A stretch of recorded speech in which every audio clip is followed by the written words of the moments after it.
이번에 제가 한번 준비한 거는 나노드림 데이터 분석 직무 취업 커리어 전환 가이드입니다. 받아보셨겠지만 사실 어떻게 보면 광고일 수 있어요.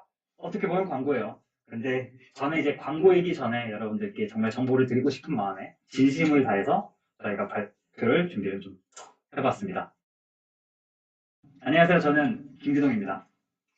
뭐 하는 놈이야 할 수 있어요. 일단 저는 부산 출신이고요. 그리고 이제 G대에서 수학과 전공을 나왔고 통계학과를 부전공으로 나왔습니다. 데이터 청년 캠퍼스를 수료를 했고요. 뭐 데이터 학습 동아리까지 개설을 할 정도였고 교육 PM으로 있으면서 동시에 저는 이제 사내 데이터 애널리스트로 업무를 가지고 있습니다. PM이 뭔지 모르시는 분들도 있을 것 같아서 가볍게 말씀을 드리면 프로덕트 매니저예요. 저희는 프로덕트 매니저인데 하나의 교육을 만들기 위해서 저희는 이렇게 이제 기획부터 운영 그리고 마케팅 이런 부분 전반적인 부분을 담당을 하고 있고요. 그래서 엄밀하게 말하면 교육 프로덕트 매니저예요. 이 프로덕트 매니저라는 게 어떻게 좀 원래라면 전문적인 직업이에요. 좀 리더급에 있는 직업이고요. 좀 더 엄밀하게 말하면 데이터 사이언스 팀 교육 프로덕트 매니저입니다. 제가 굳이 이걸 말씀을 드리는 이유는 그만큼 저는 데이터 사이언스의 트렌드에 대해서 최대한 많이 수집을 하고 있고 지금도 계속 변화되고 있는 데이터 사이언스 트렌드에 대해서 공부를 하고 있는 사람입니다. 동시에 저는 데이터 애널리스트이기도 해요. 이제 내부에서 데이터를 분석을 해가지고 이제 실제 마케팅은 얼마나 효율이 잘 나오는지 혹은 이 교육이 수강생분들께 정말 좋은 교육인지 그런 부분을 이제 분석을 하고 있고요. 그래서 여기 여러분들이 이렇게 와주셨잖아요. 그럼 뭐 하자는 건데. 네. 지금부터 제가 설명은 되게 쉽게 할 거고 사진은 거의 없을 겁니다. 정말 글로만 있을 거예요. 정말 글로만 있을 건데 그럼에도 좀 집중을 잘 해주시면 좋겠습니다. 주의해 주시면 좋겠는 게 이 내용은 데이터 직무 관련해서 정말 다양한 그리고 많은 사람들과 제가 소통하면서 느낀 제 진짜 주관적인 의견이 다소 포함이 되어 있어요. 객관적인 사실과는 다소 다를 수도 있어요, 정말. 하지만 아까도 말씀을 드렸지만 여러분들이 많은 피드백을 통해서 제 의견이 틀렸다는 것도 혹은 다르다는 것도 입증이 될 수 있으면 좋겠습니다. 목차는 이렇게 좀 정해봤어요. 데이터, 그게 뭔데? 데이터를 모르는 사람들을 위해서 이렇게 정리를 해봤어요. 데이터 관련 직무, 이거는 아시는 분들은 아시겠지만 좀 더 제가 가볍게 설명을 좀 얘기를 해보고 싶어요. 그리고 취업에 대한 현실, 오해 그런 부분을 좀 짚어볼 것 같고 결론적으로 데이터 분석 취업 어떻게 해? 여러분들의 가장 큰 질문일 거예요. 그래서 여러분들에게 필요한 것까지 말씀을 좀 드려야 될 것 같습니다. 자, 데이터가 뭔지, 데이터 그게 뭔데 해볼게요. 우리가 알고 있는 데이터라고 하면 엑셀이죠. 딱 마이크로소프트에서 낸 그 엑셀, 뭐 행과 열도 있는. 근데 사실은 데이터는 엑셀, 사진, 그림, 노래, 영상 모든 것, 정말 모든 것들이에요. 여러분들이 가지고 있는 주민등록증 거기에서도 여러분의 이름, 나이, 그리고 이제 성별까지 나와 있고요. 주소도 나와 있고요. 뭐 어플에서도 마찬가지예요. 내가 이 어플을 눌렀다? 그것도 하나의 로그가 되어 데이터가 되는 거예요. 그래서 여러분이 생각하는 그 이상의 모든 것이 데이터라고 생각하시면 됩니다. 그래서 결국 데이터는 자료라고도 하는데요. 자료가 모이고 모여서 정보가 됩니다.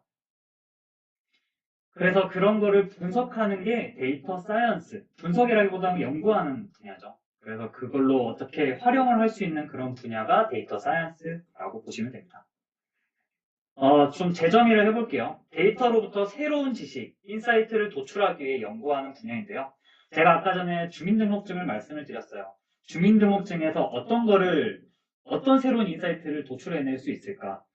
근데 이렇게 생각해 보시면 좋을 것 같아요. 여러분의 주민등록증의 앞번호가 뭐 900101이에요. 그러면은 이 사람은 90년생이고 1월 1일생이라는 거를 알고 있잖아요, 우리가.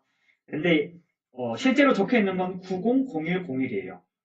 이게 우리가 어떻게 생일인 걸 알고 있을까? 이건 물론 우리가 약속한 거지만 어쨌든 그 숫자 6개를 보고 이 사람이 언제 태어났는지를 알 수 있는 거죠.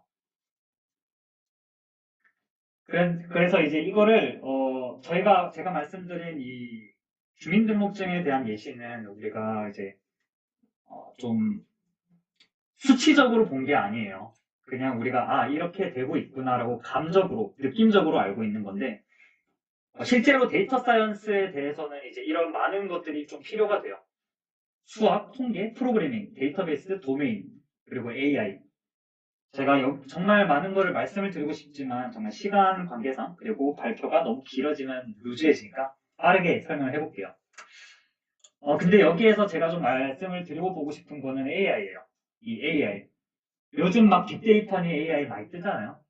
AI 하면은 뭐 오토머신인가 어쩌고인가 다들 그렇게 생각하실 건데 제가 이걸 정말 쉽게 설명을 해볼게요. 일단 여러분이 알고 있는 헤이시리, 빅스비, 그리고 뭐 알파고 그게 AI라고 보면 되는데 그래서 이걸 또 어떻게 정의하면 좋아? 오토 인텔리전스, 아티피셜 인텔리전스, 인공지능, 사람이 만들어낸 인공지능이에요. 이렇게 말하면은 무슨 말인지 몰라요. 자, 이거를 볼게요. 사람의 뇌가 하는 역할을 대신해주는 컴퓨터 프로그램 또는 시스템입니다. 조금 더 쉽게 보면은 사람의 뇌, 아까 사람의 뇌라고 했죠? 자, 사람의 뇌, 컴퓨터가 어떻게 학습 능력이 있어가지고 이런 걸 대신해주나? 뭔가 대신해주냐? 자, 가정을 제가 한번 들어보겠습니다. 여러분 다 수능을 한번 보신 적이라도 있을 겁니다. 쳐보거나 최소 보신 적은 있을 것 같아요. 수능이 뭔지는 알고 있을 거예요. 여러분이 1년 365일 내내 수능을 비슷한 유형으로 수능을 친다고 볼게요. 그냥 매일매일 수능을 친다. 좀 역겹죠? 역겨워요. 수능 첫날에 여러분은 학습이 안 되었어서 수능 100점을 맞았어요. 아무것도 모르는 상태에서 수능을 뒀는데 100점을 맞았어요. 100점을 맞으면 자랑이라고 동네방네 서울 이제 좀 말을 할 수 있지만 아니죠. 근데 그게 몇 번이고 몇 번이고 공부를 계속해서 정말 학습이 안 되어 있는 거를 계속해요. 똑같은 비슷한 유형으로 계속 수능을 쳐요. 그러면은 수능 200일째쯤 되면은 이제는 눈 감고도 350점을 받을 수 있어요.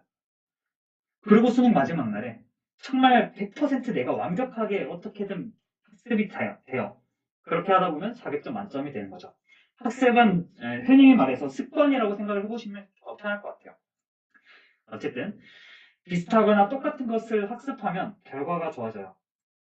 그게 머신러닝입니다. 물론 100%라는 건 없어요. 컴퓨터에게도. 근데 일단 여러분에게 좀 설명하기 쉽게, 이해하기 쉽게 해드리고 싶어서 제가 이렇게 써봤고요. 어쨌든 이제 컴퓨터나 패턴 이런 걸 학습을 통해서 결과를 더 좋게 하는 것. 그게 머신러닝이라고 보면 되고, 그게 AI의 한 방법입니다. 다양한 방법들이 있어요. 근데 그 중에 가장 많이 쓰이고 가장 우리가 많이 하는 것. 그게 머신러닝입니다. 그러면 딥러닝에 대해서도 들어보셨을 것 같아요. 딥러닝이 뭐 하는 건데? 다들 딥러닝 하는데. 쉽게 표현하면 그냥 머신러닝보다 더 딥하게, 더 똑똑하게 학습하는 겁니다. 이렇게 말하면 또 몰라요. 이 딥러닝이 감이 안 와요. 제가 한번 예시를 좀 들어볼게요. 아까 사진 안 쓴다 했는데 딱 한 장 썼어요. 딱 한 장 썼고요. 자, 이 사진이 고양이인지 사자인지 분류하려면 뭐 수염, 우리 수염이나 뭐 갈기 이런 거, 뭐 귀 모양, 눈 모양 다 봐야 되잖아요.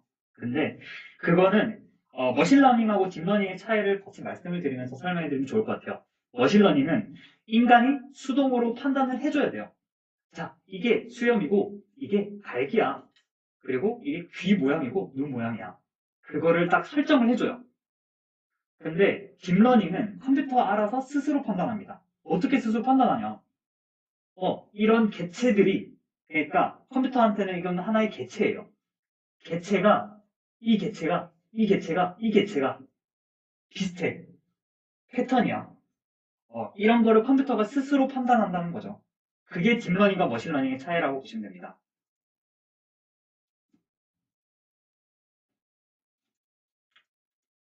그래서 좀 결론을 내보자면 데이터 사이언스는 데이터로부터 인사이트를 꺼집어내는 것. 약간 사투리 나왔네요. 끄집어내는 것. AI는 데이터 사이언스에 속하는 방법이고 두뇌를 가진 컴퓨터라고 생각하시면 더 편할 것 같아요. 그리고 머신러닝과 딥러닝은 머신러닝은 또 AI에 속해요. 그래서 인간에 의해 강제로 학습하는 것, 수동적으로 학습하는 것. 딥러닝은 머신러닝에 속하는데 컴퓨터가 스스로 학습하는 것입니다. 자, 이렇게 말씀드려보면 어때요? 딥러닝에 대해서 좀 아직 감이 안 올 수 있어요. 아직 감이 안 올 수 있는데 그래도 아 이런 게 그냥 딥러닝이구나 하는 정도는 되죠. 뭐 좀 더 깊게 들어가면 자연어 처리, 뭐 이미지 처리, OD 이런 거 다 배워야 돼요. 근데 그런 거 굳이 우리 안 배워도 돼요. 왜? 저는 데이터 분석에 대해서 말을 하고 싶으니까. 데이터가 왜 중요한지는 우리를 좀 알아야 돼요. 데이터는 일단 회사가 살아남는 방법은 이게 CEO의 관점에서 볼게요. CEO의 관점에서 회사가 살아남으려면 일단 매출이 올라야 돼요. 우리는 매출로 살아남는 건데 그럼 매출은 어떻게 상승하느냐? 이거는 고객들인 거죠. 이게 나쁘게 말하면 우리 고객들은 우리의 돈줄이야 라고 할 수 있어요. 근데 이게 참 안 좋은 말인 것 같은데 현실이 그래요. 근데 그 와중에 이 세상의 모든 거는 데이터를 가지고 있어요. 정말 모든 하나하나가 데이터예요. 정말 여기 있는 이 둥근 모양까지도 데이터예요. 그리고 여러분들도 각자 데이터를 가지고 있어요. 남자분은 여기에 마스크 스트랩을 하고 있고, 저 남자분은 검은색 마스크를 쓰고 있고, 이 여자분은 분홍색 옷을 입고 있고. 그게 하나하나가 전부 다 데이터인 거죠. 근데 그거를 컴퓨터에 전산화 처리를 하는 순간, 그게 정말 여러분들이 다룰 수 있는 데이터가 되는 겁니다. 그래서 회사는 생각해요. 사람들이 그 데이터를 활용하면 우리 고객이 될 수 있겠다. 그 가장 쉬운 예시가 지금 우리가 유튜브 라이브도 동시에 진행을 하고 있잖아요. 유튜브 알고리즘, 무슨 알고리즘인지 모르겠지만 내가 교육에 대해서 검색했을 때 교육 쪽이 나오고 고양이 검색하니까 고양이와 관련된 것들이 나오고 그것도 데이터를 잘 활용해서 여러분의 고객이 만들어지는 거죠. 그래서 회사는 데이터를 정말 적극적으로 활용하려고 노력해요. 그래서 지금 시대에서 각자의 데이터, 아까 전에 제가 말씀드린 여러분 각자의 데이터를 가지고 아까 말씀드렸던 AI 같은 방법으로 우리 회사 서비스를 넣어야 되는 그런 순간이 됐어요.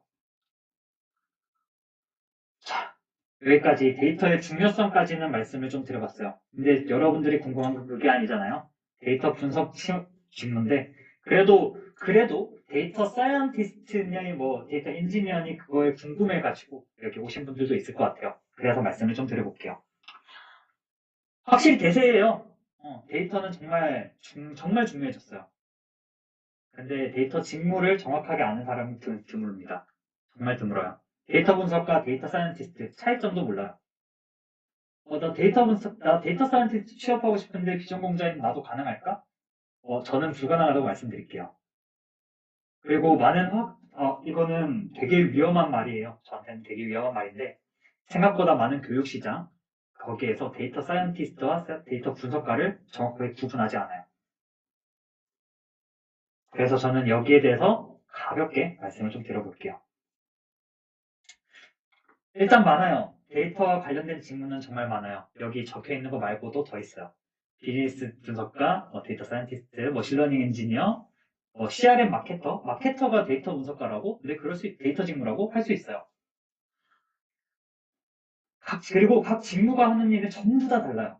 누구는 인하우스 마케팅을 하고, 누구는 뭐 기획을 해가지고 뭐 분석을 하고, 정말 다 달라요. 근데 제가 통용해서, 정말 일반화해서 한번 얘기를 해볼게요. 분석가. 관련 데이터 받아서 분석해서 의사결정 도와주는 사람이에요. 정말 어렵지 않아요. 그냥, 내가 뭐 금융 쪽의 데이터를 알고 있어. 금융 데이터 분석가야. 그러면 금융 관련 데이터를 받아서 그걸로 분석을 해가지고, 이런 데이터를 분석해보니까 이런 결과가 나와. 이거를 이제 알려가지고 설득하는 거예요. 설득한다고 보시면 돼요. 근데 그 관련 데이터를 어디서 받아오냐? 그건 이제 이 사람들이 만드는 거죠. 엔지니어들이. 가공되지 않은 어떤 데이터. 아까 말씀드렸던 앱 얘기 있잖아요. 앱에서 뭔가 로그 데이터를 가지고 와야 되는데, 그냥 가지고 오면은 내가 이거 해석할 수가 없어. 그래서 이거 어떻게 해줘야, 나 이거 좀 분석하고 싶은데 이런 데이터 좀 만들어줘. 그런 거를 이제 엔지니어가 합니다. 그래서 개발자들이 많아요. 여기는. 그 외에도 뭐 데이터 사이언티스트니, 뭐 데이터 PM이니, CDO니, 그런 직무라고 할까요? 포지션이 많아요. 어, 데이터 사이언티스트랑 데이터 분석가의 차이점을 말씀을 드리면, 저는 예전에는 이렇게 말했어요. 데이터 사이언티스트는 최상위 직군이다. 라고 말씀을 드렸어요. 그러니까 데이터 분석도 할 줄 알고, 엔지니어링도 할 줄 알고, 뭐 아까 전에 말씀드렸던 AI, 이것도 내가 모델을 개발할 줄 알고, 다 할 줄 아는 사람. 그게 데이터 사이언티스트다. 라고 예전에는 그렇게 말했어요. 근데 지금은 조금 세분화를 하고 싶어요. 제가 굳이 데이터 PM을 여기에 넣어둔 이유는, 그리고 아까 PM을 설명을 드린 이유는, 요새는 서비스 하나를 기획하는데 리더가 많이 없어요. 그래서 뭔가 하나의 프로덕트를 개설을 할 때, 만들 때, 거기에서 모든 분야마다 데이터가 정말 필요해요. 기획하는 거에도 이제 고객들의 이야기를 들어야 되고, 혹은 뭐 이 개발하는데도 이거 UI가 좀 괜찮은 걸까? 이런 데이터도 필요한 거고, 모든 곳에 데이터가 필요해요. 근데 그거를 이제 데이터적인 관점에서 볼 수 있는 사람, 그런 매니저, 그런 리더, 그게 데이터 PM입니다. 제 목표는 데이터 PM이고요. 어쨌든 뭐 CDO는 우리가 알고 있는 CEO의 이제 데이터 버전이라고 보면 될 것 같아요. 이런 포지션이 많아요. 직무도 많고. 그럼 이제 질문이 나올 거예요. 데이터 사이언티스트 취업? 나 비전공자인데요. 나이가 40이 넘었는데요. 실무 경험이 없는데요. 자, 취업 가능할까? 아까 말씀드렸죠? 지금은 어렵습니다. 지금은 어려워요. 일단 데이터 사이언티스트랑 분석가는 완벽하게 달라요. 제가 좀 이따가 분석가에 대해서 조금 더 면밀하게 말씀을 드릴게요. 자, 그럼 데이터 분석가는 취업할 수 있어요? 네, 이건 할 수 있습니다. 근데 여러분이 놓치고 있는 것들이 있어요. 저는 지금 여기 이 자리에 서가지고 말씀을 드리는 거는 취업과 관련된 이야기를 하고 싶어서 왔어요. 그렇기 때문에 취업과 관련해서 여러분이 놓치고 있는 것들을 이제 말씀을 좀 드려볼 거예요. 일단 결론만 먼저 말씀을 드리면 분석 직무 관련 취업 시장은 생각보다 합리적이고 여러분은 생각보다 보수적인 겁니다. 저는 예전에 그렇게 말했어요. 제가 보신 분도 있겠고 없을 수도 있겠지만 저는 예전에 영상을 찍은 적이 있어요. 영상을 찍은 적이 있는데 거기에서는 데이터 분석 관련 취업 시장이 많이 보수적이다. 많이 퇴폐되어 있다. 라고 말씀을 드렸는데 그거는 제 착각이었던 것 같아요. 이 자리에 빌어서 저는 다시 말씀을 드리고 싶어요. 취업 시장은 생각보다 합리적이에요. 근데 여러분이 생각보다 보수적인 겁니다. 그럼 우리 취업 시장의 현실을 좀 봐야 되겠죠.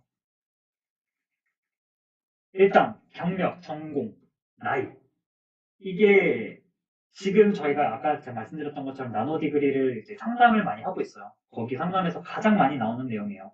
아까 그리고 제가 질문으로도 남겼잖아요. 나 40대인데요. 경력이 없는데 실무 경험이 없는데요. 나 비전공자인데요. 취업 가능할까요? 많은 과정에서 비전공자, 뭐 신입, 분석 가능하다면서 여기에 되게 이제 회의감을 많이 느끼세요.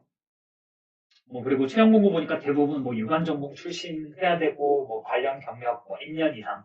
채용 공고 실제로 그래요. 실제로 그렇고 20대들도 많이 도전하는데 40대는 가능할까? 나 안 되는 거 아니야? 어, 여기에 대해서 제 의견은 그렇습니다. 데이터 분석 직무는 업스킬이라고 생각해요. 업스킬. 업스킬하면 뭐라고 생각을 하시냐면 내가 지금 가지고 있는 스킬에 대해서 나 지금 이거 가지고 있어. 근데 여기보다 더 한층 더 올릴 수 있어. 성장할 수 있어. 그게 업스킬이라고 보시면 됩니다. 제가 업스킬이라는 단어를 좀 좋아해요. 개인적으로 말이죠. 데이터 분석의 비전공자는 없습니다. 그리고 데이터 분석은 서브 스킬입니다. 제가 강조를 해서 말씀을 드리고 싶어요. 그래서 이런 두 가지 질문이 나올 수 있어요. 저 비전공자인데 데이터 분석 할 수 있을까요?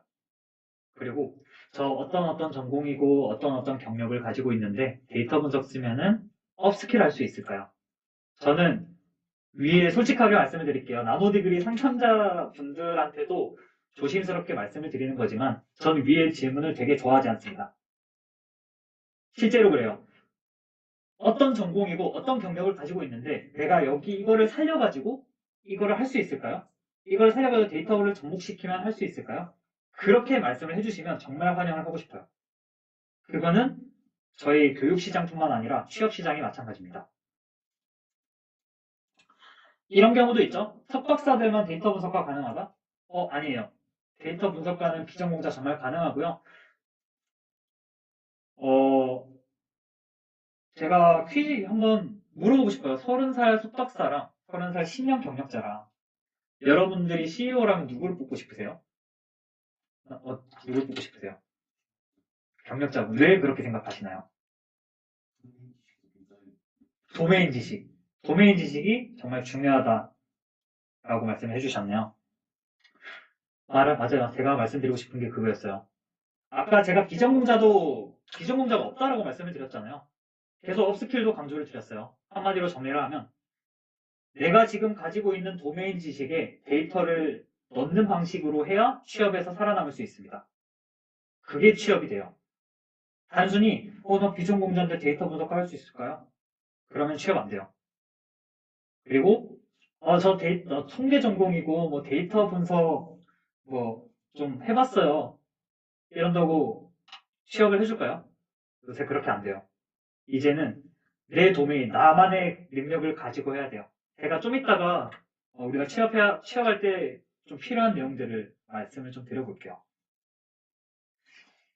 그리고 아까 계속 40대라고 했지만, 여기 정말 40대 분들이 계실 수도 있지만, 나이가 숫자에 불과해? 라고 물어봤을 때 저는, 하고 고민할 거예요. 40대도 가능해요. 가능해요. 제가 아까 전에 말씀해주신 그대로예요. 본인이 가진 도메인 지식을 가지고 데이터를 접목시켜서 업스킬 하겠다면 나이는 불문이에요. 마케터 10년 경력이 뭐 이제 40살이 되셨는데 데이터를 좀 배워가지고 내가 취업을 다시 할 수 있을까요? 그러면 가능해요. 왜냐하면 마케팅을 전문적으로 살려가지고 할 수 있는데. 근데 나 갑자기 뭐 이제 어 제가 10년 동안 뭐 어떤 프로그래머를 하다가 뭐 시스템 쪽 프로그래머를 하다가 갑자기 그냥 데이터 쪽으로 이직을 하고 싶어요. 그럼 완전 데이터 쪽으로 넘어오고 싶어요. 그러면은 말씀드리기가 되게 애매합니다. 내가 요식업 쪽에 있었는데 데이터를 살려가지고 한다? 그러면 가능한데 요식업에서 그냥 내가 이제 뭐 기상청 데이터 분석하고 싶습니다. 그러면은 어려워요. 제가 계속 강조를 드릴게요. 정말 도메인이 중요하다는 걸 정말 거듭 강조드립니다. 스킬셋. 이게 또 말이 많죠? 파이썬, 어디는 또 파이썬 요구할 수 있고, 어디는 R, 뭐 SQL, 태블로 이런 거 다 요구하죠. 어, 그 어떤 체험 공부에도 님 무조건 이거 할 줄 알아야 함. 이렇게 말하네요. 너 이거 잘하면 했으면 해. 자격 요건도 그렇고 우대사항도 그렇고 너 이거 했으면 해. 근데 자격 요건과 우대사항의 큰 차이는 자격 요건은 너 이거 하면 이젠 들어와서 할 줄 알아야 돼. 하면 좋겠는데 너 이거 할 줄 알면 좋겠는데 들어와서 이거 할 거야. 그인 거고 우대사항은 너 이거 할 줄 알면 좋겠는데 이 스킬 가지고 있잖아? 그럼 너 더 좋아. 너 잘할 것 같아. 이게 되는 거예요. 이게 무슨 말이냐면 자격 요건이라고 내가 거기에 맞춰지는 경향이 있어요. 그러지 말라는 거예요. 나 무조건 파이썬 관련해서 어디까지 할 줄 알아야 된다. 그게 무조건은 아니라는 거예요. 그러니까 내가 이제 채용자 입장에서 이제 자격 요건을 보는 거는 그냥 너 이 파이썬 스킬 좀 다룰 줄 알지? 그러면 너 이거 쓸 거야. 딱 이 말을 하고 싶은 거예요.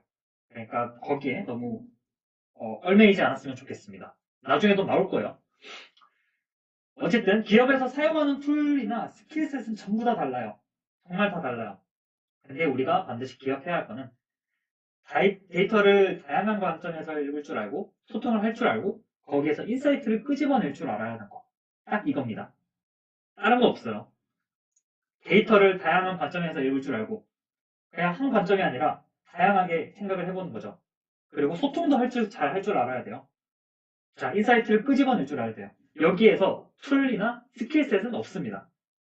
제가 강조드린 거에서. 그럼에도 스킬셋을 배우는 이유가 있을 거 아니야? 뭐 일단 할 줄은 알아야지. 그래도 할 줄은 알아야지. 뭐 파이썬 아무것도 모르는 상태에서 파이썬 하라? 그건 아니에요. 그러니까 기초 정도는 알고 너가 이런 로직을 가지고는 있구나 하셔야 되는 거죠. 어, 이 회사에선 이거 잘 쓰더라. 뭐, 이 회사는 이렇게 일하더라. 그런 스킬셋을 이제 여러분이 가지고 있는지만 체크를 하시면 돼요. 뭐, 파이썬 무조건 잘해야 돼. 그게 아니에요. 여기서 요구하는 게 뭔지를 알면 됩니다. 자, 아까 전에 말씀드렸죠. 채용 공고. 저는 이렇게 봐요. 채용 공고를 볼 때, 제가 솔직히 말해서 역시 회사 이직을 생각을 했었거든요. 네, 이직을 생각했어요. 그냥 단순히 돈이 많이 벌고 싶어서. 그래서 제가 본 순서는 연봉이나 복지예요. 그 다음 회사 규모입니다. 이 회사 클까? 크면 좀 안정되겠지? 그 다음 이제 그 다음 자격 요건, 우대사항 이렇게 봤어요. 근데 그 자격 요건도 아까 말씀드린 것처럼, 나 이거 안 될 것 같으니까 안 돼야겠다. 패스. 이렇게 해버렸어요. 근데 이제 그러면 안 됩니다. 여러분이 봐야 하는 순서는 기업 소개, 그 다음 채용 포지션이나 주요 업무, 그리고 자격 요건, 우대사항. 이렇게 순서대로 보셔야 돼요. 이 순서가 뭘까요? 여러분이 보셨던 채용 공고 그대로입니다. 맨 위에 기업 소개가 있고, 그 다음 업무가 있고, 그 다음 자격 요건과 우대사항이 있어요. 이 순서대로 괜히 있는 게 아닌 거예요. 일단 소개를 넣어둔 이유는 이 회사가 우리 회사는 일단 이런 회사야. 이런 경력을 가지고 있고 앞으로 이렇게 나아갈 거야. 그 다음 채용 포지션 주요 업무. 그래서 우리는 지금 이런 나아가기 위해서 이런 포지션과 이런 업무를 할 사람을 모집하고 있어. 근데 그 사람이 이걸 했으면 좋겠어. 우리 이거 할 거니까. 근데 만약 이것도 할 줄 알아? 그러면 더 좋을 것 같아. 자, 이게 하나의 스토리가 되죠. 어, 제가 여기서 간단하게 꿀팁을 좀 드리고 싶은 거는 이력서나 그런 자기소개서를 쓰잖아요. 항상 어떤 거든 포트폴리오를 만들 수도 있잖아요. 어떤 거든 스토리라인이 정말 중요한 것 같아요. 하나를 얘기할 때도 스토리라인을 반드시 챙겨야 됩니다. 이건 뭐 나중에 오프라인 분들 좀 좀 더 여쭤봐 주시면 제가 상세하게 답변을 좀 드리고 싶어요. 어쨌든 기업 소개를 무시하는 사람이 있어요. 정말 무시하지 말고 괜히 써둔 게 아니라는 거 꼭 명심했으면 좋겠습니다. 그리고 채용 포지션도 기업마다 달라요. 아까 비즈니스 아날리스트 뭐 이런 식으로 다 달랐잖아요. 근데 그거에 너무 초점을 맞추지 말고 오히려 주요 업무를 보면은 내가 어떤 일을 할지 어떤 일을 해야 될지 그걸 보실 수 있어요. 이런 게 이런 분석가구나. 이런 게 이런 포지션이구나 하고 알 수 있는 거예요. 가끔 이런 게 있어요. 분석가 포지션이라면서 파이프라인을 구축해야 된다? 이게 틀린 걸까요? 이거는 그 회사가 아직 성장하는 단계인 거고. 그래서 무조건 이 포지션과 업무가 너무 다르다고 배척하거나 배제하지 않았으면 좋겠어요. 그냥 내가 들어가면 이런 업무를 하는데 거기에서 이런 스킬을 하고 있고, 나는 이런 스킬이 충족되는 것 같으니까 하면 될 것 같아. 이거예요. 그리고 마지막으로 이제 코테나 포폴도 중요하게 생각하잖아요. 코딩 테스트 잘 봐야 하나? 일단 코딩 테스트가 있어? 분석가는 저는 없다고 봐요. 저는 없다고 보는데 회사에서 요구할 수도 있어요. 그냥 코딩 테스트의 목적은 그거예요. 그 툴 자체를 혹은 프레임워크를 혹은 그 언어를 잘 쓰는지 체크하고 그 체크하는 과정에서 너의 로직이 정확한지 혹은 너의 로직이 어떤지 체크를 하는 거예요. 그걸 체크하고자 하는 수단이고 물론 못해도 된다는 건 아니에요. 만약에 그 취업하시려는 곳이 그 호텔을 준비해야 한다면 해야죠. 까랑 까야죠. 그리고 포트폴리오가 중요하다는 건 많이 들었어요. 정말 많이 들었는데 그래 포폴 어떻게 만들어? 뭐 혼자 해도 돼? 캐글 데이콘 들어보신 분은 있겠지만 캐글하고 데이콘 이런 거 경진대회거든요. 그런 거 좀 쓸만해? 그런 데이터 쓸만해? 포트폴리오는 일단 어떤 방법이든 포트폴리오는 정말 중요합니다. 여러분에게 가장 큰 무기가 될 거예요. 근데 중요한 거는 그 포폴의 양이니 뭐 기술이니 뭐 디자인이니 데이터가 아니에요. 이런 질문을 해주신 분이 있었어요. 제가 사는 질문을 받았잖아요. 거기에서 내가 포트폴리오를 만들고 있는데 실무 데이터가 아니라 가지고 조금 걱정이야. 그런 질문이 있어요. 과연 실무 데이터를 보려고 하는 걸까요? 그 채용하는 입장에서? 아니에요. 내가 이 실무 데이터를 가지고 하는 거에 관심이 있는 게 아니라 주어진 데이터에서 얼마나 그 데이터를 잘 보느냐. 그거예요. 정말 디자인 못생기고, 뭐, 앞뒤 두서가 안 맞고, 물론 두서는 좀 맞아주는 게 좋긴 해요. 근데 어쨌든, 여러분이 생각한 그 이하의 포트폴리오인데도 통과하는 경우가 정말 많아요.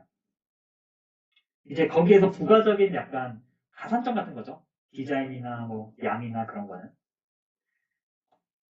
그래서 저는 이제 분석가 취업을 그래서 어떻게 하느냐를 말씀을 좀 드려보고 싶어요. 아까 우리가 오해하고 있던 것들, 그리고 놓치고 있던 것들, 그거를 조금 얘기를 좀 해볼게요. 일단 필요한 거는 경험과 사고입니다. 아니, 잠깐. 신입들은 경험이 없잖아. 할 수 있어요. 그거에 대한 답변도 제가 한번 말씀을 드려볼게요. 경험이나 사고가 중요하다고 먼저 말씀을 드릴게요. 말로만 데이터 분석 잘한다고 하지 말고 그냥 그 증거를 대봐. 아까 그게 증거가 포트폴리오가 되는 겁니다. 경력을 무시할 수는 없어요, 확실히. 경력을 무시할 수는 없고, 그건 어떤 분야가도 마찬가지겠죠? 경력을 무시는 할 수 없는데, 어, 그렇기 때문에 경험이 중요한 것 같아요. 경험은 확실히 중요한 것 같고, 비전공자가 없다 했었잖아요. 경력을 무시하지 말고 그걸 살린다면 무조건은 아니고 99% 취업이 될 수 있습니다. 그리고 아까 말씀드렸던 신입은 또 어떻게 하냐고. 그러니까 포트폴리오 프로젝트가 있는 거예요. 아까 제가 강조한 게 뭐예요? 양, 기술, 데이터? 그런 게 아니에요. 그걸 어떻게 보느냐예요.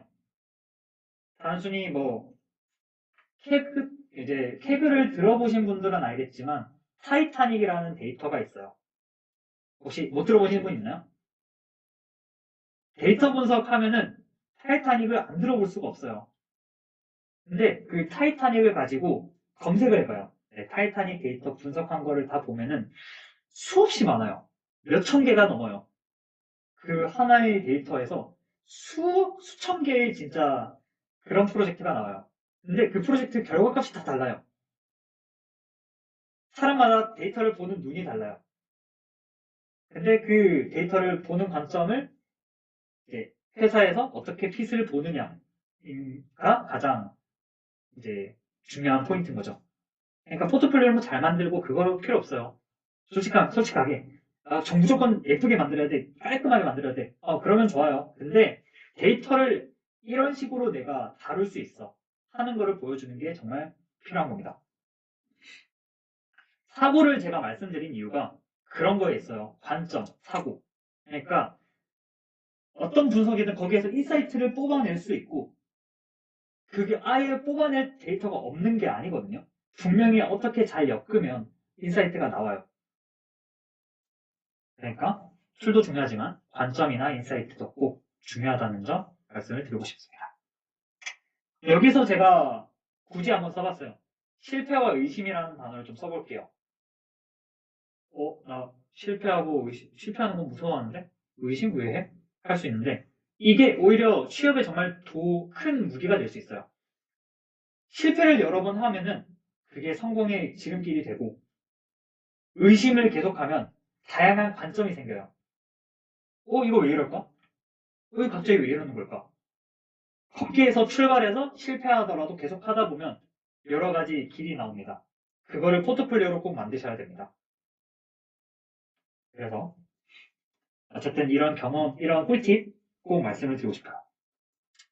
그리고 도메인 말씀하셨죠. 정말 도메인 필요해요. 네, 도메인 지식하면은 이제 쉽게 생각하면은 너의 전공, 너의 능력, 그리고 너만의 것이에요. 근데 제가 강조드리고 싶은 거는 너의 것이에요. 내가 이 분야에서 이런 일을 나 아니면 힘들 거야. 할 수 있는 그런 지식을 가지는 게 중요합니다. 거기에다가 데이터를 활용하는 방법을 찾아야 돼요. 어, 예를 들어서 뭐가 있을까요? 지금 제가 교육을 기획을 하고 있잖아요. 교육을 기획을 하는데 단순히 교육을 기획하는 거에서 끝나면은 남들에게 뒤처져요. 왜? 더 나은 교육, 더 사람들한테 맞는 교육을 제공할 수 있으니까. 그럼 나는 거기에서 어떻게 살아남느냐? 데이터를 활용하는 수밖에 없어요. 실제 여러분의 데이터를 제가 받아보고 여러분들의 피드백을 듣고 거기에서 이거 발전해서 나가야지. 그렇게 해야 살아남을 수 있다는 거예요. 여러분의 업무도 마찬가지일 거고요. 도메인은 정말 많은 게 있어요. 게임, 금융, 스포츠, 이커머스 이게 도메인이라고 하기 부끄러울 만큼 도메인인 것도 있고요. 그래. 이거 물어볼 수 있어요. 통계 전공, 데이터 사이언스 전공은요? 이거는 뭐예요? 도메인 지식 맞아요? 할 수 있어요. 근데 솔직하게 말씀드리면 그건 도메인이 아니라고 봐요.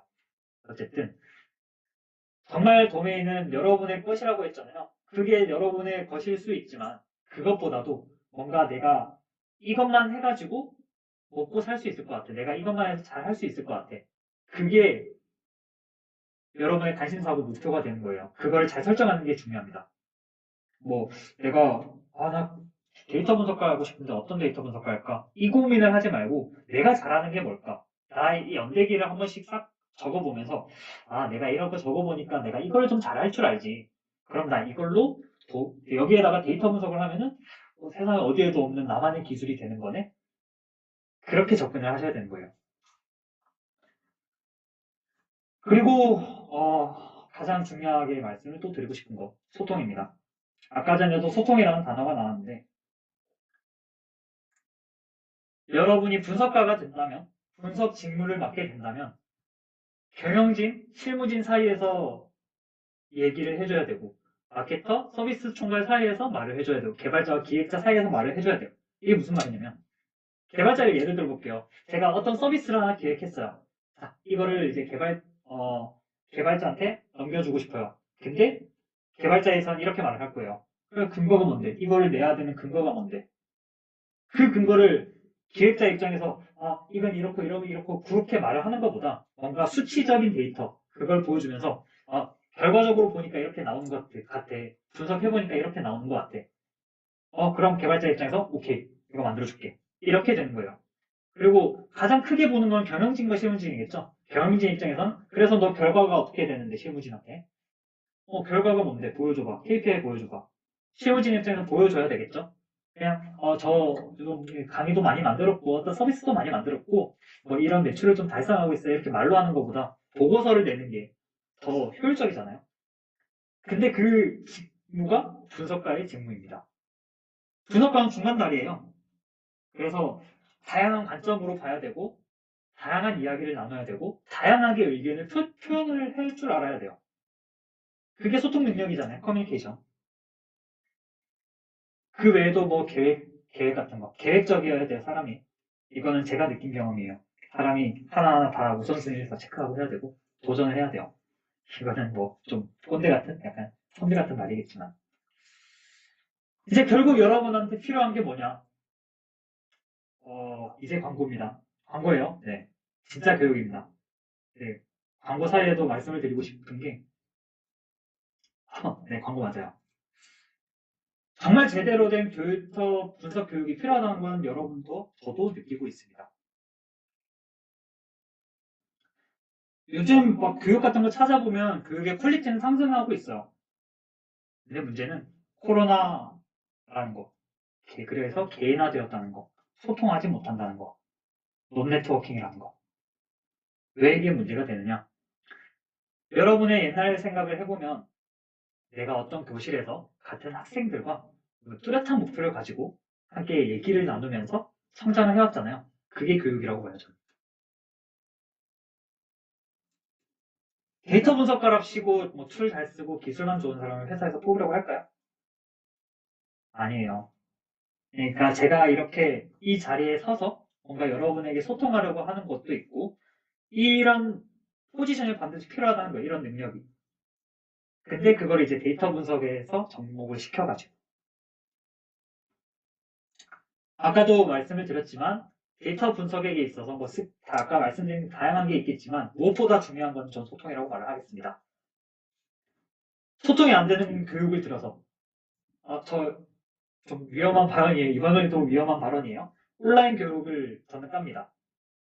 저는 온라인 교육을 까고 있습니다. 왜 까느냐? 소통이 안 되잖아요. 그냥 이거 결제해가지고 잘 배웠다. 나 배웠어. 네, 물론 써먹을 수 있어요. 정말 여러분이 열심히 공부해가지고 온라인 공부 열심히 할 수 있어요. 근데 과연 그걸로 내가 실무에 바로 적용을 할 수 있을까요? 저는 그렇게 생각 안 합니다. 저희도 온라인 교육을 하고 있지만 온라인을 깝니다, 저는. 그래서 만든 게 저희 나노 디글입니다. 이거 광고잖아, 미친놈아라고 할 수 있겠지만, 네, 이번에도 맞습니다. 근데 이 나노 디글이 실수강생의 이야기를 좀 해보고 싶어요.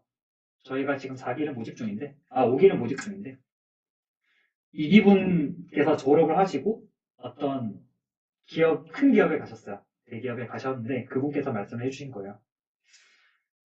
나노디글에서 데이터를 보는 시각이 달라졌어요. 내가 이 스킬을 많이 배웠어요가 아니라 시각이 달라졌다고 말씀해 주셨어요. 그리고 무엇보다 소통을 많이 하셔야 된다고 말씀해 주셨어요. 그러니까 여기에서 배운 거는 스킬셋이나 뭔가 툴이나 그런 것도 있어요. 저희가 그런 걸 위주로 하겠지만 여기에서 배우는 거는 그게 아니라 데이터를 보는 시각, 그리고 데이터를 어떻게 다루느냐, 그리고 어떻게 소통하느냐. 그거에 저희는 초점을 두고 있습니다. 여기 나온 모든 내용들을 구성해서 제가 이렇게 발표를 한 겁니다. 그래서 5개월 만에 취업 코스를 만드는 거를 저희는 모집하고 있습니다. 여기까지 제 발표는 마무리하도록 할게요. 일단 들어주셔서 감사드립니다. 이제 질문 답변을 좀 해보고 싶어요. 여러분들의 의견을 직접 들어볼게요. 궁금하신 부분 있으면 편하게 손을 들어서 말씀을 해주시겠어요? 정리를 해보면 분명 여러 교육이 있고 여러 커리큘럼이 있지만 분명히 정형 데이터뿐만 아니라 다양한 데이터가 있고 우리가 알고 있는 데이터라고 하면 보통 제이슨, API 아까 말씀해 주신 것처럼 그리고 로그 데이터, 스트리밍 데이터 정말 많아요. 근데 그걸 안 하고 왜 CSV 아니면 엑셀만 하느냐에 대한 질문인 것 같아요. 맞을까요? 네. 그 내용에 대해서 답변을 좀 하자면 두 가지 이유가 있는 것 같아요. 첫 번째, 일단 데이터가 없어요. 현실입니다. 데이터를 외부에 뿌려주질 않아요. 기업의 데이터를 외부에 뿌려주지 않습니다. 그렇기 때문에 공개가 되질 않아요. 그 공개되지 않는 데이터를 가지고 하면은 불법이 돼버려요. 서로 다 이제 저작권 같은 게 있으니까. 그게 첫 번째 문제가 되는 것 같고, 두 번째, 배우기가 쉬워요. 배우기가 쉬워요. 제이슨을 한번, 파이썬을 제가 예를 들어 볼게요. 제이슨 한 번을 하려고 할 때 라이브러리를 알아야 되고, 그 라이브 호출하는 방법 알아야 되고, 그 변수 저장하는 법 알아야 되고, 제이슨을 읽을 줄 알아야 되고, 많은 걸 알아야 돼요. 근데 그에 비해서 엑셀 데이터는 행과 열만 있잖아요. 그것만 알면은 우리가 이걸 이런 식으로 부를 줄 아는구나. 이게 데이터구나. 하고 할 수 있는 거예요. 물론 좀 비유가 잘못됐을 수 있어요. 제이슨 같은 경우에는 근데 우리가 흔히 좀 익숙한 데이터가 아닌 거죠. 그렇기 때문에 CSV나 아니면 엑셀 데이터를 많이 사용을 하고 있습니다. 보통 그리고 실제로 경진대회나 거기에서도 CSV 파일이 좀 많을 거예요. 왜 많냐면 그 데이콘 경진대회 하는 곳에서 이미 정제를 해요. 로그 데이터로 들어왔다면 그걸 정제해가지고 여러분들께 보여줍니다. 서울시 빅데이터 캠퍼스든 어떤 데이터 경로는 모두 그런 거를 정제해서 주는데 그 정제 후 결과가 CSV가 되는 거죠.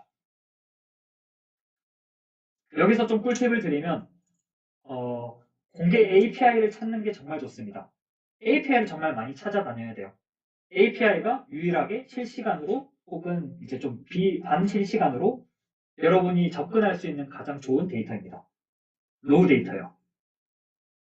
그래서 거기에서 많은 시각을 얻을 수 있으니까 꼭 API를 많이 찾으면 좋겠어요. 그리고 생각보다 왜 논문을 갑자기 얘기를 하지? 할 수 있어요. 논문에서도 데이터를 뽑아낼 수 있습니다. 근데 이제 그러려면은 물론 자연어 처리나 그런 부분을 좀 터득을 하셔야 되겠지만 어쨌든 논문에도 정말 많은 데이터를 가지고 있어요. 이제 그걸 표기를 한다면, 레퍼런스로 표기를 한다면 데이터로 충분히 활용할 수 있을 겁니다.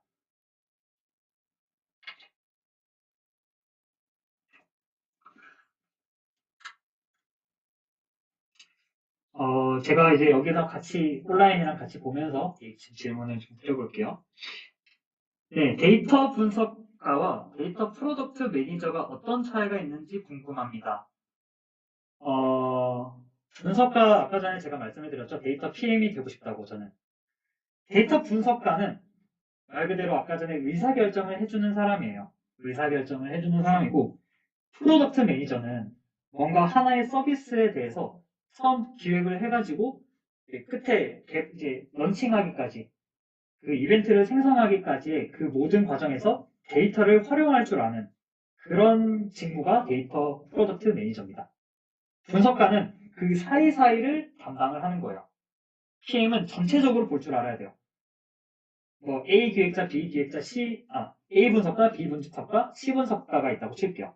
A 분석가는 기획부터 이제 뭔가 스토리보드를 작성하기까지 그 사이에 담당을 해주고, B 분석가는 스토리보드부터 개발까지 UI적인 부분을 좀 분석해주고.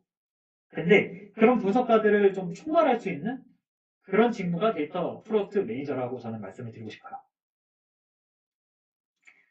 또 하나 더 질문이 있는데, 엔지니어 분야도 다루냐라는 말씀을 해주시는데요. 최근에, 이거는 어떻게 보면 홍보인데, 홍보하고 싶진 않았지만, 데이터 엔지니어링 교육도 저희는 지금 하고 있습니다. 근데, 여기에 좀 말씀을 드리자면, 데이터 분석에 대해서 이제 여러분이 어느 정도 자신이 생겨요. 나 비전 공작을 할 수 있고, 나 좀 자신 생겨요. 근데 엔지니어 쪽은 솔직하게 말씀을 드리면 개발을 못하면 힘듭니다. 뭔가 개발을 해낼 수 있어야 돼요. 그 개발이라는 게 단순히 프로그래밍 잘한다고가 아니라 알고리즘을 알아야 되고 시스템 구조를 알아야 되고 데이터 구조를 알아야 되고 많은 구조적인 부분을 알아야 돼요. 이게 생각보다 어렵습니다. 초보가 하기에는 정말 어려워요.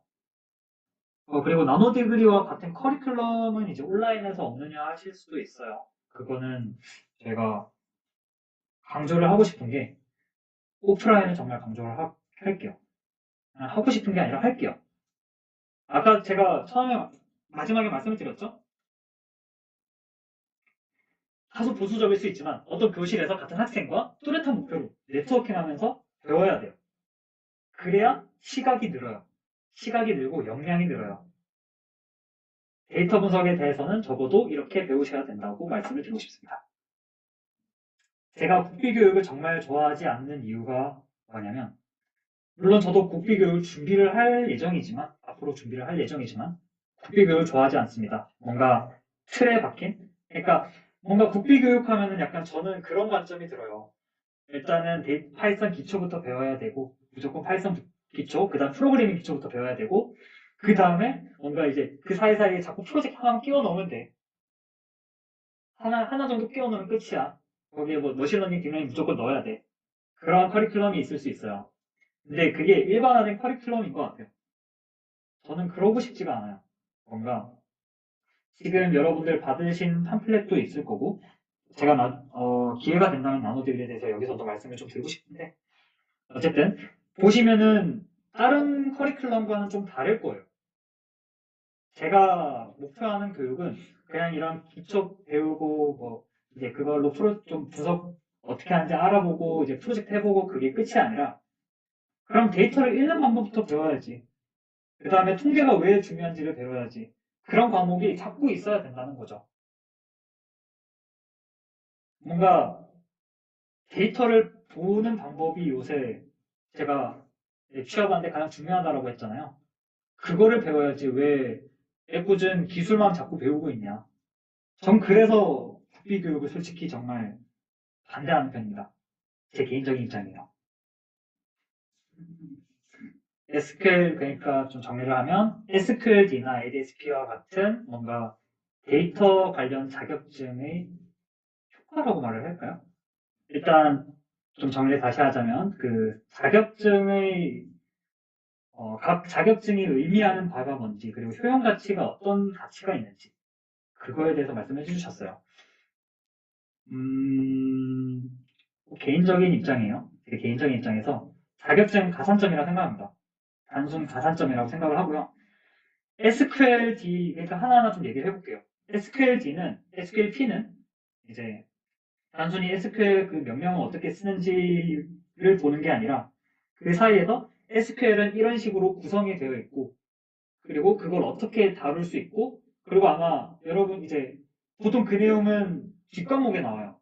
SQL 튜닝하고 뭐 그런 명령어 처리하고 그런 건 뒷과목에 나오고 앞부분에는 이제 SQL을 어떻게 사업에다가 산업에다가 넣을 수 있는가 그거를 배워요. SQL로 모델링은 어떻게 하며 그 이제 DB는 어떻게 모델링하고 뭐 그런 거를 배우는데 그게 이제 현업에서는 실제로 쓰인다는 거죠.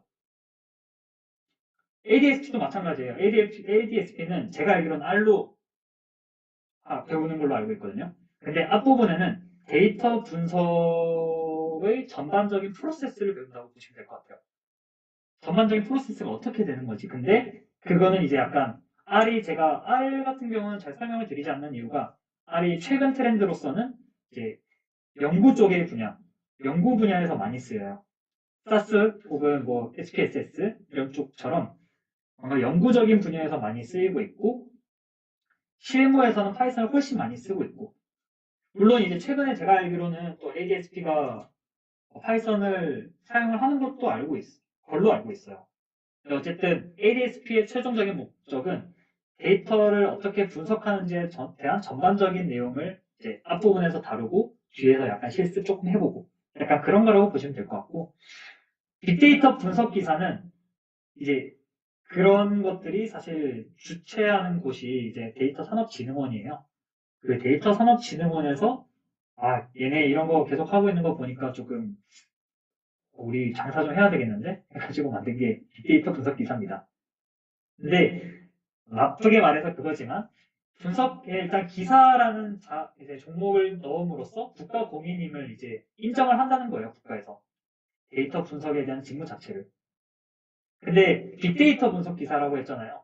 데이터 분석이랑 빅데이터 분석이랑 또 달라요. 그러니까 데이터 분석 안에 빅데이터 분석이 있다고 보면 될 것 같아요. 데이터 분석은 단순히 제가 아까 말씀드린 것처럼 어떤 데이터를 가지고 뭔가 여기에서 인사이트를 끄집어내는 것이라고 말씀을 드렸죠. 근데 빅데이터 분석 기사는 데이터는 데이터인데 그냥 겁나 커요. 겁나 커서 사람이 다루기 어려운 정도예요. 그거의 가장 대표적인 예시가 이제 하둡 혹은 스파크입니다. 하둡 혹은 스파크. 그러니까 데이터가 어마무시하게 많아요. 여러분이 생각하는 그 이상. 막, 한 국가의 데이터가 될 수 있어요. 막 제타바이트. 그 정도로 될 수 있는데. 어쨌든 그런 거를 다룰 줄 아는, 그걸 분산해서 나누어서 분석할 줄 아는. 그게 이제 빅데이터 분석이고, 그거를 사용해서 나온 게 빅데이터 분석 기사입니다. 자, 그러면 이제 물어볼 수 있겠죠. 데이터 분석 기사든, 빅데이터 분석 기사든, 뭐 ADSP든 SQL이든, 자격증이 아마 취업에 도움이 될까요? 된다고 말씀드릴게요. 되는데, 진짜 중요한 거는 SQL들을 그냥 내가 땄다 정도 끝이 아니라 내가 여기에서 이거를 이렇게 활용할 수 있을 것 같아. 너희 기업에서 이렇게 활용할 수 있을 것 같아. 그게 돼야 됩니다. 그래서 저는 딱 그 말씀만 드리고 싶어요. 어떤 자격증을 배우셔도 좋지만 그거에 배우는 정확한 목적을 알고 그거를 취업할 때나 이제 그걸 어필을 할 때 분명하게 말을 할 줄 알아야 된다는 거라고 말씀을 드리고 싶습니다. 일단 질문을 좀 정리해보면 분석가에게 있어서 뭔가 개발 언어를 배워야 되는 건지라고 요약을 좀 해볼게요. 결론을 말씀드리면 반은 맞고 반은 틀립니다. 왜 반을 제가 나눴냐면 왜 반이 맞다고 하냐면 일단 여러분이 대화하는 상대가 개발자라면 분명히 필요해요. 개발자라면 분명히 필요합니다. 제가 예를 들어서 이 회사에서 뭔가 우리 홈페이지를 개편을 하는데 이런 개발을 하고 있어. 근데 너가 지금 이런 데이터가 필요해. 근데 너 지금 이런 뭔가 로직을 알아야 되고 이런 프로그램 언어를 알아야 돼. 그러면은 해야 돼요. 근데 왜 아니라고 하냐면 생각보다 개발자랑 일할 일이 많이 없어요. 그러니까 일을 한다라기보다 말을 하는 게 많이 없어요. 여러분은 말로 하는 것보다 데이터 분석 자료, 보고서로 말을 하게 됩니다. 개발자라도 분명히 약간 그거잖아요. 외국이 이제 내 모국어는 이제 파이썬이야. 그게 아니잖아요. 그냥 우리 한글 이렇게 말을 쓰다가 이런 거 해야 되겠는데 개발자들끼리 얘기할 때는 분명히 그런 얘기를 많이 하겠지만 분석가의 입장에 대해서는 개발자한테 좀 쉬운 언어로 풀어서 말을 해줄 거예요. 분석가한테. 개발자가 분석가한테. 그러면은 분석가는 본인에게 맞는 말로 풀어주고 그럼 이제 개발자 스스로 그거를 이제 또 해독을 하게 되는 거죠. 그게 소통의 가장 중요한 일반적인 내용이 되지 않을까요? 그쵸. 보고서로 이야기. 근데 보고서로 이야기를 한다는 게 단순히 온라인으로만 전달해 줄 수 있지만 또 때론 이런 경우도 있어요. 정말 경영진한테 내가 뭔가 이거를 말해야 돼. 그러면은 이제 PT를 해야 되는 거죠. 이 제가 PPT를 만들었으니까 자, 우리는 이런 보고서를 가지고 이런 식으로 분석을 했습니다. 그래서 이런 결과가 나왔습니다. 라고 PT는 할 수 있어야 돼요, 또. 그리고 그 사이사이마다 이제 좀 공식적인 이야기가 아니더라도 비공식적으로라도 혹시 뭐 좀 개발적인 부분에서 이런 부분 분석 좀 해줄 수 있어요? 그거 저 잘 모르겠는데. 그러면 우리가 좀 편하게 좀 풀어서 써줄게요. 그렇게 이야기가 흘러가야 돼요. 근데 최소한의 지식은 알고 있으면 좋죠, 확실히. 저희 나노디그리에서 그런 어떤 점을 강점으로 두고 싶냐라고 말을 한다면 저는 프로젝트라고 말을 하고 싶어요. 그냥 좀 뻔한 답변 아니야. 할 수 있어요. 근데 프로젝트에 정말 많은 거를 우리가 담을 수 있는 게 일단은 저희가 팀을 짤 거예요. 팀을 짜주고 근데 그 팀을 짜주는 게 최대한 비슷한 분야로 짜주긴 할 거예요.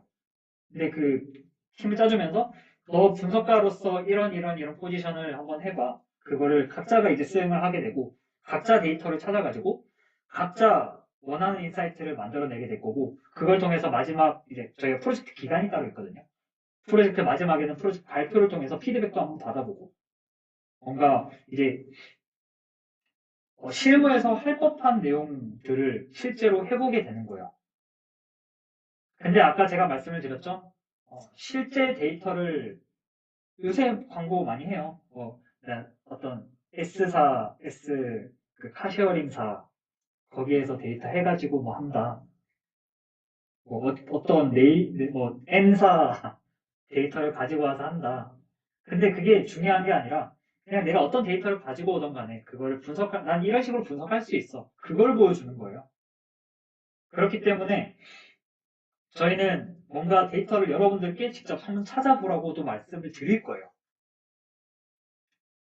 분명히 여러분이 업무를 하시면서 내가 데이터를 찾는 방향도 어떻게 찾는지도 알아야 되고 내가 데이터를 이런 식으로 다룰 줄 알아야 되고 근데 이제 거기에서 우리는 스킬을 알려드릴 거예요.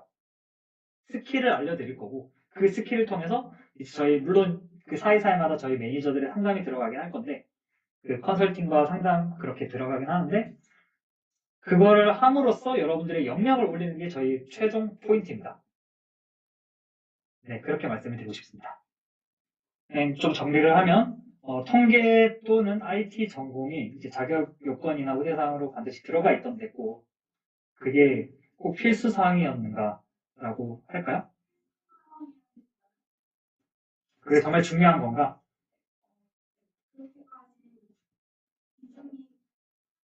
비중이 큰가? 좋아요. 그러면 이번에는 제 경험을 좀 말씀을 드릴게요. 제 이야기를 좀 할게요. 저는 아까 말씀드렸던 것처럼 수학과를 전공했고 통계학과를 부전공으로 나왔어요. 그러면 분명히 전공이 도움이 되겠네? 라고 할 거예요. 근데 현실을 들여다보면 수학과에서 배우는 거는 집합론, 선형대 수학, 그냥 숫자만 보고 이제 그거를 증명해내고 그런 과정을 하고 통계는 그냥 통계량 뭐 이런 거를 이제 뭐 분석하는 방법 배우고 기법을 배우더라고요. 회사래 저희 학교는 그랬어요. 근데 좀 이번에는 비중이 크다고 말씀을 드릴게요. 결론을 말씀을 드리면 생각보다 통계 비중이 커져요. 근데 들어가기 전에는 몰라요. 들어가기 전에는 모르는 게 일단 우리 회사에서는 이런 거를 이런 식으로 분석을 할 겁니다. 이런 식으로 할 겁니다. 이런 분석 뽑고 있습니다. 그러니까 너네 이런 거 기술 가지고 와주세요. 근데 그 중에 통계 전공이면 좋습니다. 혹은 통계 전공 받습니다. 라고 한다면 아니 난 통계학과를 전공하신 학생들이 많이 얼마나 된다고 그런 사람들만 뽑으라고 하는 걸까? 그렇게 의심하고 비전공자인 입장에서 들어갈 수 있어요. 근데 실제로 들어가서는 통계를 더 많이 쓰게 됩니다. 실제 제 지인이 데이터 분석가로 또 활동을 하고 계시거든요. 근데 어, 통계의 정의가 뭐냐면 통계의 정의가 그 사이에 분석이에요. 분석이 있어요. 어쨌든 통계적인 기법을 활용을 해야 뭔가 이런 식으로 구성이 되어 있는구나 할 수 있다는 거죠. 그래서 여기서도 말씀을 드리고 싶지만 나노 디그리 과정에 통계가 반드시 좀 강조가 되어 있어요. 저는 그게 베이스로 깔리는 게 맞거든요. 그걸 안 배운다는 거죠. 실제 많은 교육들 중에서는. 그래서 저는 그거를 강조를 하고 싶었고요. 어쨌든 통계랑 그리고 IT도 말씀을 하셨잖아요. IT는 그냥 이 사람이 컴퓨터 좀 잘하니까 IT 쪽은 좀 잘하겠지? 인 것도 있지만 무엇보다 중요한 거는 컴퓨터 혹은 데이터 구조를 어떻게 읽느냐, 알고리즘을 너가 이해를 하고 있느냐. 어쨌든 데이터 분석도 알고리즘이에요. 하나의. AI도 마찬가지고요. 그래. 이 데이터를 넣었을 때 너는 이제 여기에서 가공을 할 거고 분석을 할 거고 이걸 시각화해가지고 여러분들이 보여줄 거야. 근데 이렇게 말씀드린 게 지금 되게 단순한 알고리즘이지만 실제로 해보면 생각보다 복잡해요. 왜냐하면 분석 자체에서 이 분석 기법의 알고리즘이 어떻게 될까를 파악을 할 줄 알아야 되거든요. 그러니까 통계에서 말을 하는 거는 통계 기법을 배우는 게 좀 초점에 두고 있고 IT를 전공을 한 이제 비중을 높게 잡은 이유는 그만큼 알고리즘을 너가 이만큼 알고 있느냐, 컴퓨터 자료 구조를 이만큼 알고 있느냐인 거예요. 그래서 비중이 크다고 말씀을 드리고 싶습니다. 네, 맞습니다. 실제로 군집 분석은 실제로 정말 많이 써요. 여러분들이 알고 있는 배달의 민족? 배달의 민족도 자, 내가 깃발이라고 아마 아실까 모르겠어요. 깃발이 뭐냐면 그 이 깃발 주변으로 이 사람들한테 추천을 해주겠다. 인 거거든요. 근데 깃발을 여러 개를 꽂아요. 여러 개를 꽂았을 때 그러면 여기에는 이런 상권이 너무 많으니까 난 여기 좀 피해가 좀 하면은 좀 더 잘 벌겠지. 근데 그런 데이터를 모아서 하다 보면 군집 분석이 됩니다. 회귀 분석은 뭔가 내가 이제 점을 딱 찍어요. 점을 딱 찍었을 때 이게 어떤 패턴을 가지고 있네? 근데 이게 어디 쪽으로 회귀되네? 근데 그게 실제로 많이 쓰이거든요. 뭐 예를 들어서 정말 쉬운 예로 키와 몸무게. 키가 클수록 몸무게 클까? 근데 그걸 여러 사람들을 다 찍어보면은 결국 회귀 분석을 쓰게 돼요. 너무 쉬운 예시를 들었지만 이제 현업에서는 되게 큰, 더 복잡한 문제를 회귀 분석으로 많이 쓰죠. 그래서 그런 기법이 정말 중요하긴 합니다. 파이썬 에디터를 주로 어떤 걸 쓰느냐? 음, 그거는 기업마다 조금 달라요. 조금 다른데 전반적으로 생각보다 주피터 랩을 써요. 주피터 우리가 파이썬 하면 주피터 노트북을 많이 알잖아요. 근데 주피터 시리즈 중에는 주피터 랩도 있고 그리고 또 어떤 데는 파이참을 쓰기도 해요. 파이참은 이제 우리 기업이 좀 커서 하는 경우도 있고 근데 스타트업 같은 경우는 혹은 중소기업 같은 경우는 콜랩을 씁니다. 근데 최근 중견기업도 아마 콜랩을 많이 선호하는 걸로 알고 있어요. 그냥 돈만 내면 되니까. 요새는 사스 구독형 서비스가 되게 유행을 하잖아요. 그래서 돈만 내면은 좀 성능 좋은 그 에디터를 쓸 수 있으니까 콜랩을 많이 쓰더라고요. 질문이 어떻게 보면 추상적일 수 있지만 저 좀 정리를 해볼게요. 일단 컴퓨터 과학 쪽은 뭔가 문제를 해결하는 능력이라고 본다면 데이터 분석은 어떤 역량을 가장 많이 쓰느냐가 되겠죠? 분석은 말씀드리기 어려워요. 정말 많은 게 쓰이거든요. 일단 사고에 대한 게 정말 많이 들어가요. 그러니까 아까 전에 제가 말씀을 드렸었죠. 그 의심하라고. 그러니까 데이터를 보는 관점이 다 다른데 이 관점에서는 이런 관점, 이런 관점, 이런 관점이 있겠지. 근데 또 이 관점에서 이런 관점, 이런 관점, 이런 관점이 또 있겠지. 근데 그 관점마다 필요한 능력이 다 달라요. 어떨 때는 소통이 중요할 수도 있고 또 어떨 때는 프로그래밍 능력이 줘야 될 수도 있고. 근데 하나 강조를 좀 드리고 싶은 거는 어쨌든 어떤 곳을 가더라도, 정말 어떤 곳을 가더라도 데이터를 다양한 관점으로 보는 거는 정말 중요합니다. 그냥 다른 거 다 필요 없어요. 솔직히. 진짜 솔직히 다른 거 다 필요 없고 데이터 나 이렇게 읽을 줄 알아. 근데 이거를 색다르게 읽을 줄 알아. 가 되면 됩니다. 데이터를 어쨌든 내가 사용하려고 하는 데이터를 내 목적에 맞게, 내 분야에 맞게, 내 사용 정말 그 목적에 맞게 어쨌든 사용하는 능력이 먼저가 되어야 되는데 그거를 이제 보통 데이터 리터러시라고 합니다. 데이터 리터러시라고 하고 그게 물론 이제 데이터 리터러시의 정의가 좀 다양하게 나올 수 있어요. 이제 그냥 데이터를 적절하게 활용해서 소통할 수 있는 능력이라고도 할 수 있고요. 데이터 리터러시라는 단어 자체가 최근에 나온 단어긴 해요. 근데 어쨌든 아마 나온 게 팜플렛에도 있겠지만 리플렛에도 있겠지만 데이터를 내 목적에 맞게 쓰는 거. 어쨌든 뭔가 데이터 일단 받았어. 그리고 내 서비스에 여기 이렇게 활용하래. 그런 프로젝트가 내려왔어. 그러면 이 데이터 이렇게 하는 거 맞는 걸까? 일단 이해가 해야 되고요. 데이터에 대한 이해도가 있어야 되고, 그래. 이거를 이런 식으로 내가 결과를 이렇게 내야 되니까 이런 식으로 한번 해보자. 그런 과정이 중요한 거죠. 그게 데이터 리터러시입니다.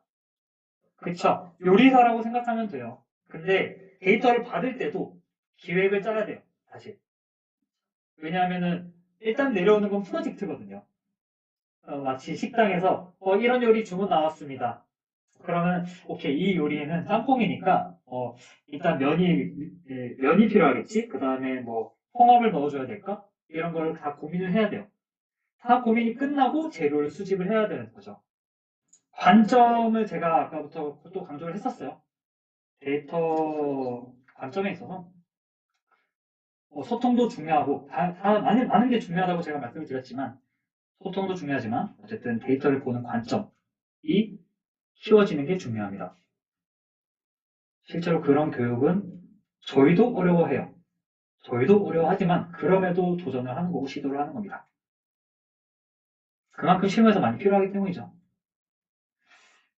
네, 일단 시간이 많이 지났어요. 생각보다 7시 20분이에요. 그래서 너무 늦은 시간까지 일단 와주신 여러분들께 다시 한번 감사하다는 말씀을 드리고 여기까지 이제 온라인 라이브로 봐주신 분들까지 진심으로 감사드린다는 말씀을 드립니다.